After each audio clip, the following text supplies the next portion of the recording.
So the evidence is there. What I'm trying to do for you is put it together, that it's not random, it's not chaotic, we're actually being attacked. Come on, machine. Again, the papers are beginning to pick it up. Or is this propaganda designed to wear you down? It's a bit of both. But we're talking about slow death by the state. And I'm sure you can feel this closing in now. You can't drive your car without worrying about a camera. You've got to deal with your rubbish correctly. You can't say the wrong thing. It's closing in all the time. But this is where you've got to read the papers properly, because in the whole paper here was a tiny paragraph talking about Labour's involvement with the Soviet agent Jack Jones. Now there was a big article in one paper a few weeks ago pointing out that Jack Jones was intimately connected with the Soviet regime. He was a paid agent and he was a person selecting Labour candidates. The evidence is there when we dig it up.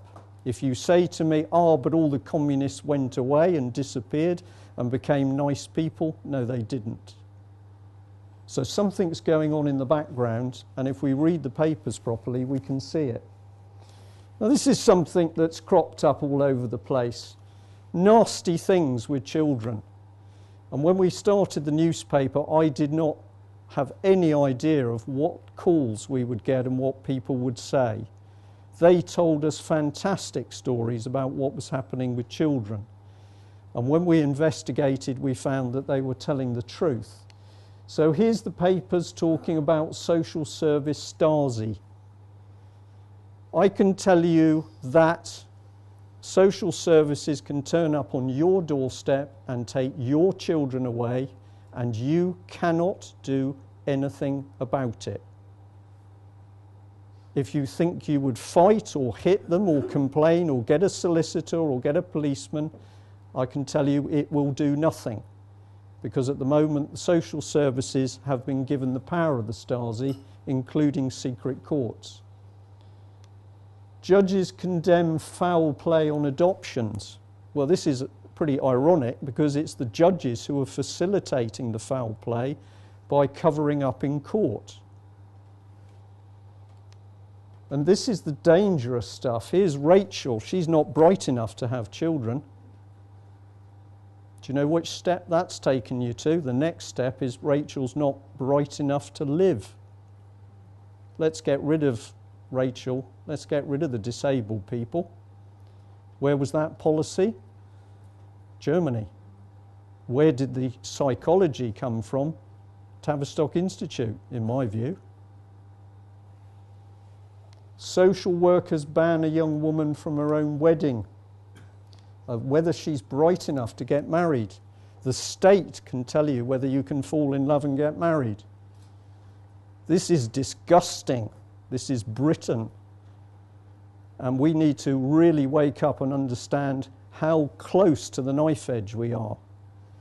I'm an optimist. I've seen some tremendous things over the last 6 months where people are waking up, but we need to get out and really tell people that they've got to wake up very quickly.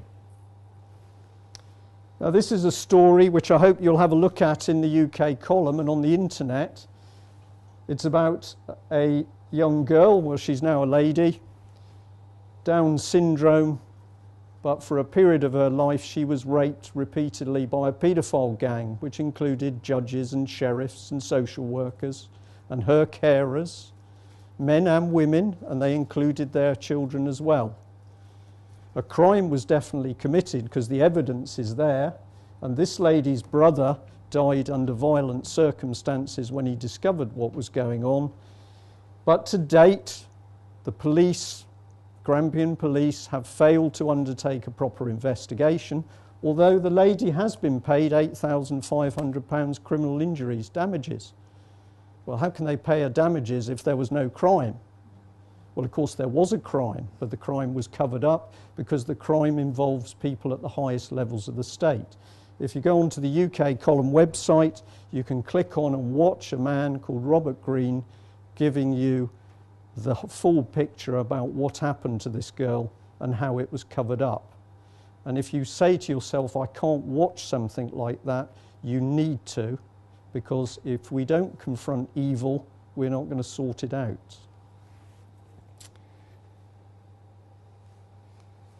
This was given to me not very long ago. It's basically a piece of text written by a young girl the night before she was taken away by social services. I'm not going into care, I'm not going into care, I'm not going into care. Dear God, please stop those nasty social workers taking me away. And she then wrote out the Lord's Prayer. And the next morning she was taken away with her sister. Now, I'm a relative newcomer to what's going on with our children in this country, but I can tell you I am absolutely horrified at stories from hundreds of mothers and fathers from across the country who tell a template. Their lives were normal, there's some event, and the next minute social services are taking their children away. This letter is from another little girl. Please, please, please help me. I'm still in pain. This girl was taken away from her mother. I can't give you the name of either of them because I can be put in prison, because this comes under child family law. She had a condition called Zollinger's, which is multiple perforations of the gut, like an ulcer. It is intensely painful, so that the pain radiates through your spine. She was only 11, 12 years old, and social services told her she was imagining the pain. So they took her from her mother after making out the mother had mental problems, which she certainly didn't, and that girl has never been reunited with her mother. I sat in court in South Wales and I listened as a judge prevented the mother from having 4 witnesses who were all counsellors prepared to testify an oath that their counsel had broken the law in kidnapping this young lady. Meanwhile, he allowed the local authority to have 2 witnesses from social services. I've been there, I've seen it. If we cannot protect our children, we've really nearly lost our country. Hundreds of cases with evidence, with recordings, with transcripts from court, talking about children being deliberately taken from their parents. Well, here he is, I hope. Come on, Tony. Yes. You now know, because Claire Short was one lady brave enough to stand up and say this man misled Parliament. And if he misled Parliament to take the country into a war against a terror threat which has been created, isn't he as big a war criminal as Saddam Hussein? But at the moment, nothing's happening to him. Why? Because the same judges that allowed this to happen, the same law lords, are actually protecting these people. I'm going to suggest to you this man is unbelievably dangerous, and the other people he worked with. And if you think I'm soft on the Conservatives, I'm coming to them.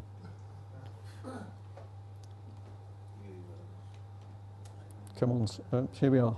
There's probably going to jump another one. Sorry, come back.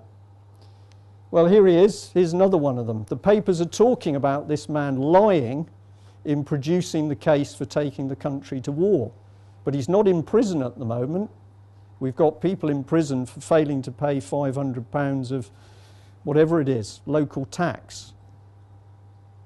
But this man's still outside. Why? Because the country is nearly broken down completely. This is what it's really about. Do you know why they only tell you the people who've died in Afghanistan? Because that's the low number. Every time somebody's killed, on average on a battlefield, 5 to 6 people